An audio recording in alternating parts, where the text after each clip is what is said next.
જ્યારે યુપીએસસી ની પરીક્ષા આપવાની થઈ અને હું જતો તો સ્કૂટી લઈને અને સ્કૂટી મારી સ્લીપ થઈ ગઈ, મારા પગમાં ઇન્જરી થઈ ગઈ, હાથમાં ઇન્જરી થઈ ગઈ, માથામાંથી બ્લીડિંગ થતું હતું. પણ એ વખતે પણ ઊભા થઈને મેં જોયું તો મેં પહેલી વસ્તુ એ નોટિસ કરી કે મારો જમણો હાથ સેફ છે અને ત્યાંથી હું સીધો એક્ઝામ લખવા ગયો. એના પછી મેં બીજા 5 પેપર આપ્યા અને એના પછી ડોક્ટર જોડે ચેકઅપ કરાવ્યું તો મને ખબર પડી કે મારે 1.5 મહિનાનો ખાટલો છે. અને એ વખતે મને લિગામેન્ટ ઇન્જરી થઈ ગઈ. એટલે કે લિગામેન્ટ ઇન્જરી છે ને એ હીલ થતા બહુ ટાઈમ લાગે.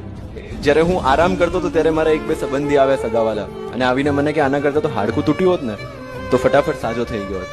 મેં કીધું જો હાડકું તૂટ્યું હોત ને તો પેલું જે 3 કલાક બેસીને મેં પેપર લખ્યું ને એ ના લખી શક્યો.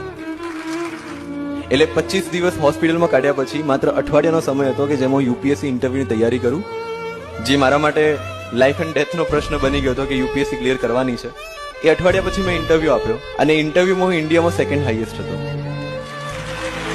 પણ એ ઇન્ટરવ્યુના પહેલા જ્યારે હું હોસ્પિટલમાં ખાટલામાં હતો ત્યારે મારા મમ્મીએ મને પૂછેલું કે આ તારી સાથે જ કેમ થાય. ત્યારે મેં એક કીધેલું એમને કે એક પરીક્ષા યુપીએસસી લે છે, એક પરીક્ષા ઉપરવાળો લે છે, મારે બંનેમાં સફળ થવાનો છે. અને હું ત્યારે કરી શક્યો જ્યારે ઉપરવાળાની યોજનામાં મને પૂરેપૂરો વિશ્વાસ હતો. બાકી હું આરામથી બાનું આપીને બેસી શકતો કે હું બીમાર થઈ ગયો તો મારો એક્સિડન્ટ થઈ ગયો તો મારે એક્ઝામ નહોતી આપી શકાય એને મેં ના આપી. પણ કહેવાય છે ને કે ઈશ્વર માત્ર એની જ મદદ કરે છે જે પોતાની જાતની મદદ કરે છે.